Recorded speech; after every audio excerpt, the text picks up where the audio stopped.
Hello, gentlemen. Terrence Popp here with another episode from the Lair.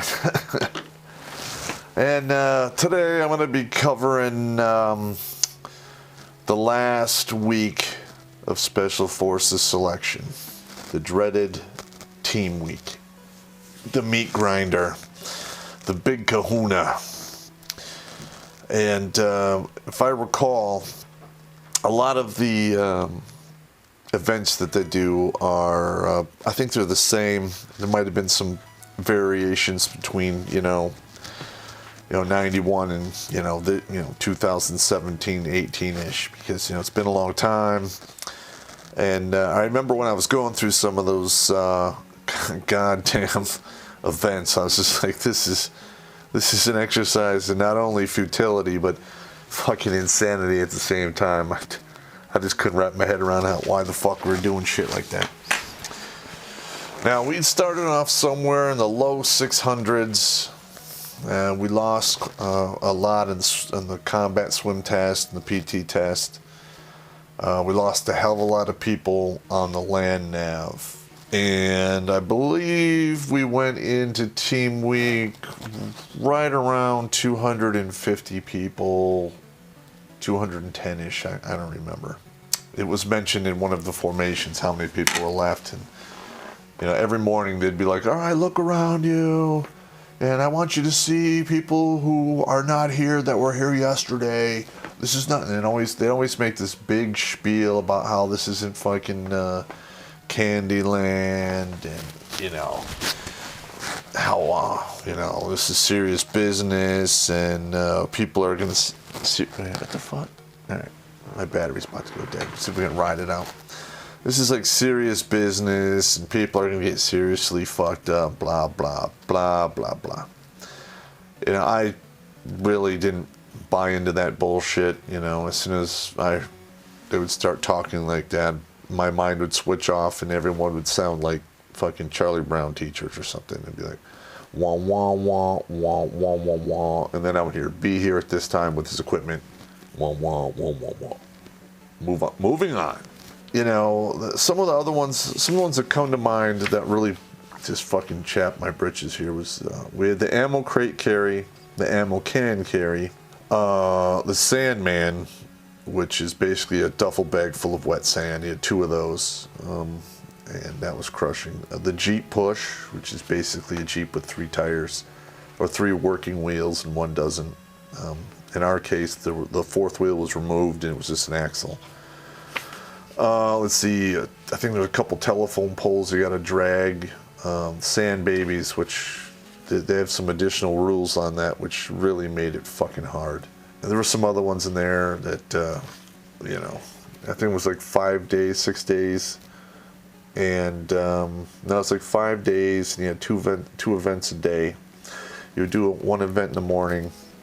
And as soon as you were done with that event, you would speed march between 7 and 10K to your next goddamn event. And then you'd immediately jump into that one. And, I don't know what it is in McCall. I seriously think that every quarter of a mile to half a mile, they rode a tail between 100 and 300 meters of that fucking road. It's loose sand, and it's just crush. It's soul sucking. All right, the ones that really come out that really like the Sandman. They give you. They start off. They say you have 2 down pilots. You have 2 litters, some poles, some lashings, and then you have to rig up a way to carry the Sandman with the litters on the poles. You have to lash them all together, and you have to set it up so 4 guys can carry 1 pilot at a time. And you got to carry both of them, and then you got to work out your rotation schedules and so forth. And and they warn us up front, don't drop. If you got to put it down, warn everyone you're putting it down, and just don't drop it. Well, about halfway through it, and literally the first 2 weeks, I was doing just fine on this whole selection thing. My Ranger shape from the battalion was more than enough. My feet were as tough as rawhide, and I didn't even have a blister. I was doing great. So I'm carrying the Sandman, and the guy to my right of me, this Mexican guy, I don't remember his name. Instead of warning everyone, hey, I'm gonna put this down. He just, I hear him say, "Fuck it," and he just drops the fucking his corner. Well, that thing weighs like 300 pounds. So I remember I felt it. I caught myself, and then I felt the pole slide off my neck, off my rucksack, then come down and hit my right foot. And he broke a toe.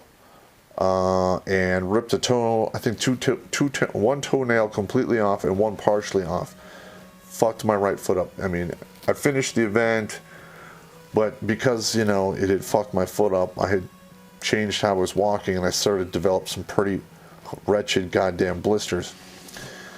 And that guy got a do not return letter because, he did it like right in front of the instructor, and, it could have killed me. And I remember I just wanted to blast the dude in the face. I was so fucking mad.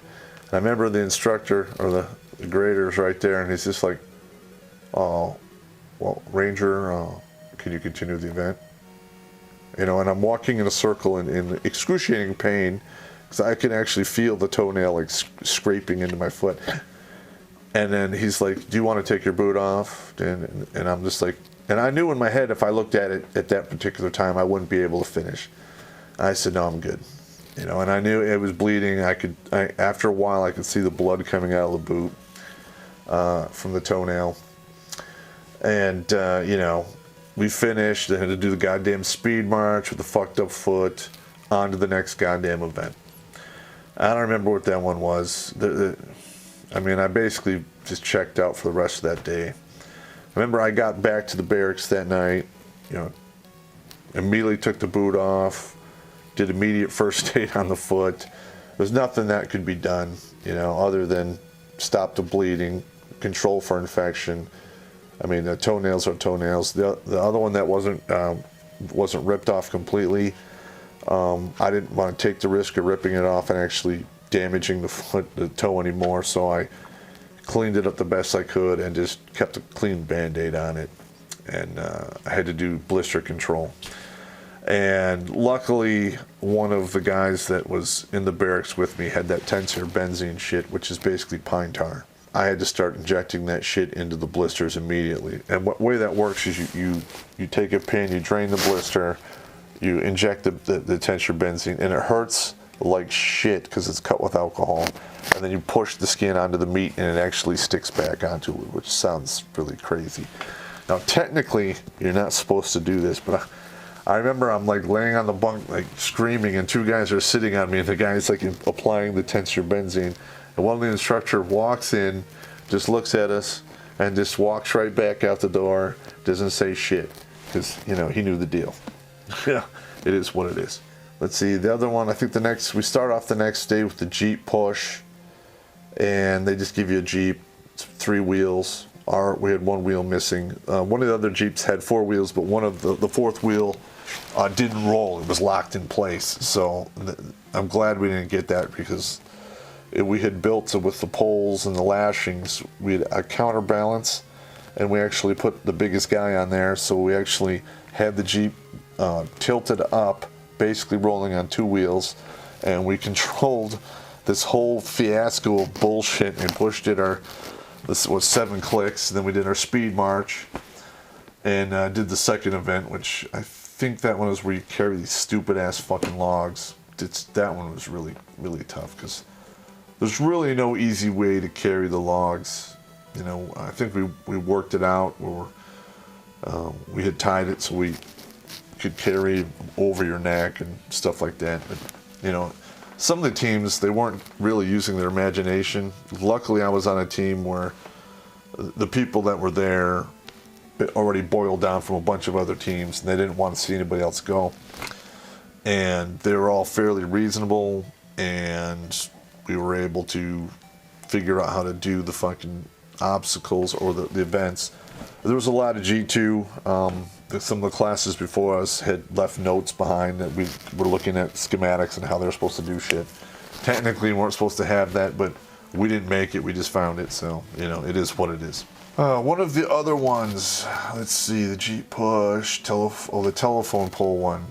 you have, I think it was 2 telephone poles, and they give you the poles and tires, and you have to make this crazy cart thing, and you have to carry these fucking 2 telephone poles, and telephone poles are fucking heavy as fuck.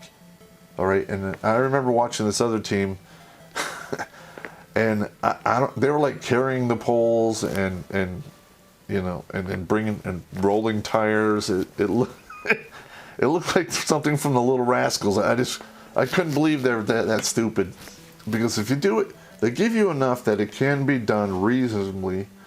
You just got to use a little bit of your brain pan and a little bit of elbow grease and work as a team, and you can get through it. At the end of each day, you peer. You know, there's a peer thing. You know, the people in your squad to get peered. You know, who's the best, who's the worst, blah blah blah. And if you're peered the worst 2 times in a row, you're gone. So it behooves you during team week to not be an asshole. Right? 1, don't be an asshole. 2, you know, pull your weight, and you should be okay.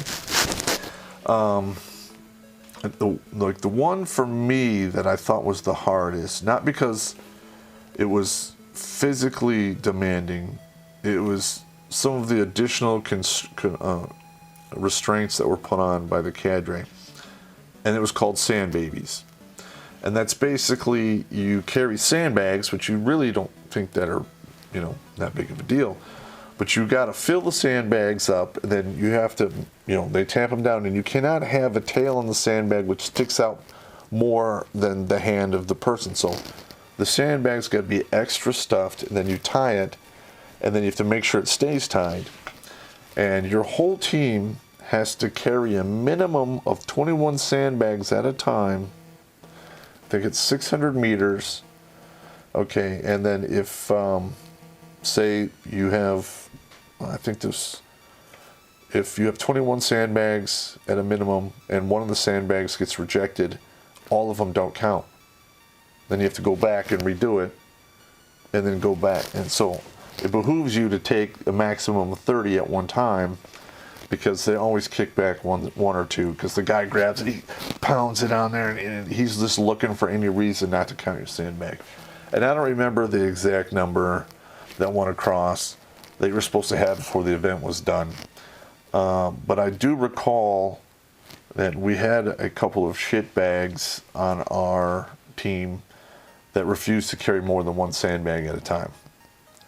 And the way we had worked it out is you would carry 2 sandbags so many times, and then it was like each person would carry 2 sandbags once, and then we'd rotate around who carried one. But these individuals said, I'm not carrying more than 2. You know, that means other people have to carry the weight. So we're like, okay, fine, whatever, because we, you know, and I wasn't willing to get in a fist fight over it or blow my stack over the deal. Some guys really got, threw a fit, and a lot of guys who threw fits, and those guys who refused to carry 2, they didn't get selected, but we'll get to that. And I carried 2 sandbags each time. You know, I was in good shape. My foot was killing me, but fuck it. You know, I did what I had to do, and I made it through it. And at the end of team week, you know, you do your events, and the way it works is you finish team week, and the very next morning you do your fucking insane long road march. You know, I already told the story about this when I kicked the dirt in this one major's face, and you guys can catch that story, it's earlier. But my foot was fucked up, and I kind of knew we were gonna, I had some G2 on the route we were gonna take. I didn't know how long it was gonna go, but I know it, the roundabout how it went, and I knew we were gonna cross a water obstacle fairly early. We're going across the stream, and I had done the math in my head that for me to make it, because my foot was jacked up, I could not stop. I filled up all my 2-quart canteens, all my 1-quart canteens, and I just basically said, listen, you can make the distance, you can make it in time if you don't stop. So I went to the cleaning closet, and I got 2 plastic bags, and I put them in my cargo pocket. And we started off the road march, and I had put, each foot in one of the garbage bags when we got close to the water obstacle. I remember I just ran across, and when I remember I crossed the water, I just let go of the bags, and they just fell off my feet, and I just kept going. And that saved a lot of time, because I didn't want to have to stop, take off my boots, put on, socks, and then walk for like a couple miles, and then have to stop again, take off those socks, replace them with dry socks, because usually you got to do that, or your feet will be hamburger by the end. Well, my feet were dry because I did a little workaround, and hey, you think outside the box. This is special forces. This is the way it goes. It was fucking crazy, because after pounding on your body for that 3 weeks, and especially me, that team week with my foot being hurt made it much harder. But I made it. I think I made it. From the time I had it in my head, I beat it by like 45 minutes, and which was good. And out of the 225 that started team week, only 135 or 138 had actually finished the end of the road march. Out of that 138 guys, they selected 35 people. So basically, out of 625 people that started, they selected 35. Now later on, when I finished the Q course, the sergeant major told us the actual numbers. That for every class that shows up, that's really only 10 to 15% of the total number of applicants that apply on paper. So out of 625 people, roughly 6,000 people applied on paper. They took 10%. Out of that 625 people, they selected 38, or 35, 38, I don't know, somewhere in there, 35-ish people. Out of the 35 people who started the Q course, and I started a year later, I believe 18 completed the walk for the Green Beret. Others were disqualified for injuries, honor violations, or recycle. So basically, 15 people out of 6,000 applicants. It's pretty goddamn impressive. So, when I think about that, they literally tore apart thousands of people to find me. And once identified, they invested countless resources and tax dollars into my making. And a lot of people will say, oh, special forces is the quiet professionals, which is true. You don't see a lot of Green Berets huffing a lot of shit. But at the end of the day, a Special Forces A-team, they are in existence to do one thing. Their main mission, which is to destroy fucking civilizations. Just that simple. When the flag goes up, a line gets drawn on the map. They give you the black credit card. Somebody with a bunch of stars on his collar says, hey, everyone on this side of the line, they either die, run away, or they quit. Here's the black credit card. You can do whatever the fuck you want. Make it happen. And I was honored to be counted amongst the few people in that time frame of my life that was qualified to do that. And not many men can say that. What are you going to do? Anyway, that's me. Hopefully you guys like this one. I know there's a lot of jokes and shit in these stories here, but this was actually a very, very trying time in my life. And you guys take it easy.